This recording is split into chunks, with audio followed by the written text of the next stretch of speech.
નમસ્કાર દર્શક મિત્રો, મારી આ યુટ્યુબ ચેનલ લો એન્ડ સોસાયટીમાં આપનું હાર્દિક સ્વાગત છે. મિત્રો, આપણે એવું માનતા હોઈએ છીએ કે આરટીઆઈ હેઠળ મેળવેલા કોઈ પણ આધારો એ કોર્ટમાં રજૂ કરવામાં આવે તો કોર્ટ એને ડાયરેક્ટ એવિડન્સ તરીકે સ્વીકારશે અને એને એક્ઝિબિટ આપશે. પરંતુ આવું ક્યારે થાય અથવા કોર્ટ ક્યારે આવા દસ્તાવેજને સીધા એક્ઝિબિટ આપી શકે કે પુરાવામાં લઈ શકે, તો તેના વિશે નામદાર ગુજરાત હાઈકોર્ટ દ્વારા એક અગત્યનો ચુકાદો આપવામાં આવેલ છે અને આ બાબતે સ્પષ્ટતા કરી છે કે આરટીઆઈથી મેળવેલા દસ્તાવેજ ક્યારે કોર્ટ સમક્ષ ગ્રાહ્ય ગણાય અને ક્યારે તે ગ્રાહ્ય ન ગણાય.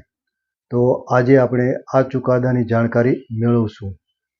સૌપ્રથમ ચુકાદાનું નામ જાણીએ તો ચુકાદાનું નામ છે રાજેશભાઈ જરીવાલા વિરુદ્ધ ફાલ્ગુનીબેન જરીવાલા. ચુકાદાનો નંબર છે SCA નંબર 17-10-4/2021.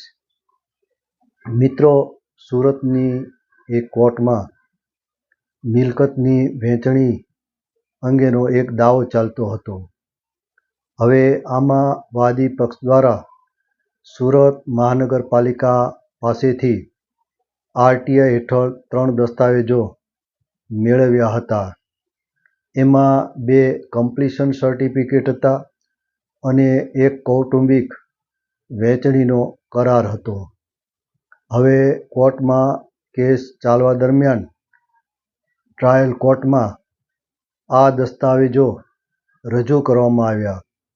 હવે ટ્રાયલ કોર્ટે એવું માનીને આ દસ્તાવેજોને સીધા જ એક્ઝિબિટ પુરાવા તરીકે નંબર આપી દીધા કે આરટીઆઈ હેઠળ સરકારી કચેરીમાંથી મળેલા છે, એટલે કે આ પબ્લિક ડોક્યુમેન્ટ છે.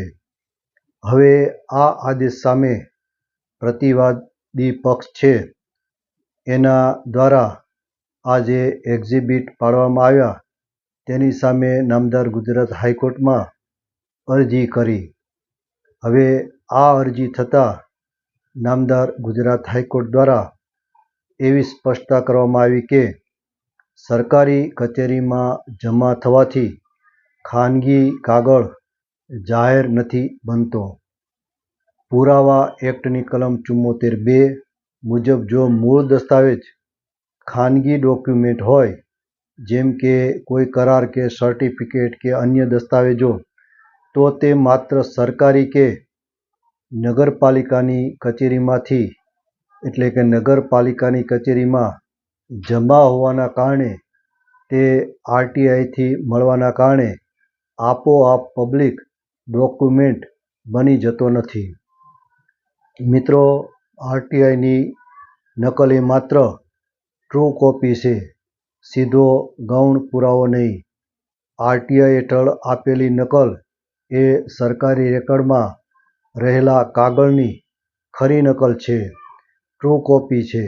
જો મૂળ કાગળ ખાનગી હોય તો આરટીઆઈની નકલને કલમ 65(E) કે F હેઠળ સીધો ગૌણ પુરાવો સેકન્ડરી એવિડન્સ ગણી શકાય નહીં.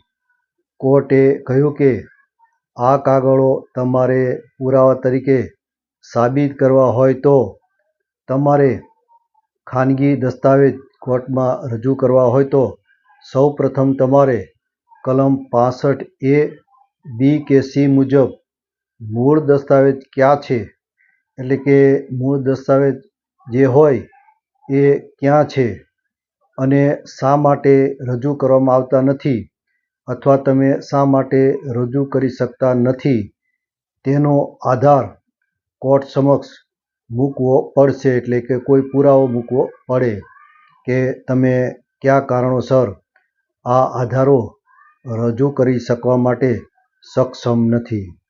ત્યારબાદ કાયદાકીય પ્રક્રિયા મુજબ જુબાની કે પુરાવામાં એટલે કે જુબાની અને પુરાવો આપીને તે દસ્તાવેજ સાબિત કરવા પડે. આથી હાઈકોર્ટે નીચલી કોર્ટનો જે આદેશ હતો કે આ 3 દસ્તાવેજોને એક્ઝિબિટ આપવાનો તે હાલ પૂરતો જે છે એ ડી-એક્ઝિબિટ કરવામાં આવે તેવો હુકમ કર્યો અને વાદી કાયદા મુજબ સાબિત કરે પુરાવો આપીને પછી જ એક્ઝિબિટ આપવામાં આવે તેવો હુકમ કર્યો. તો દર્શક મિત્રો, આ ચુકાદા પરથી આપણને એ વાત જાણવા મળે છે કે આરટીઆઈથી મેળવેલો દરેક કાગળ કોર્ટમાં સીધો સબૂત નથી બનતો. જો તે મૂળ ખાનગી દસ્તાવેજ હોય તો તેને સાબિત કરવો જરૂરી છે. મિત્રો, કોર્ટમાં કેસ લડતી વખતે કાયદાકીય પ્રક્રિયાનું પાલન એ અત્યંત મહત્વનું હોય છે. મિત્રો, જો તમને આ કાયદાકીય માહિતી ઉપયોગી લાગી હોય તો આ વિડીયોને લાઈક કરજો, શેર કરજો અને આવી જ કાયદાકીય માહિતી માટે આપણી આ ચેનલ લો એન્ડ સોસાયટીને સબસ્ક્રાઈબ કરવાનું ભૂલતા નહીં. જય હિન્દ, જય ભારત.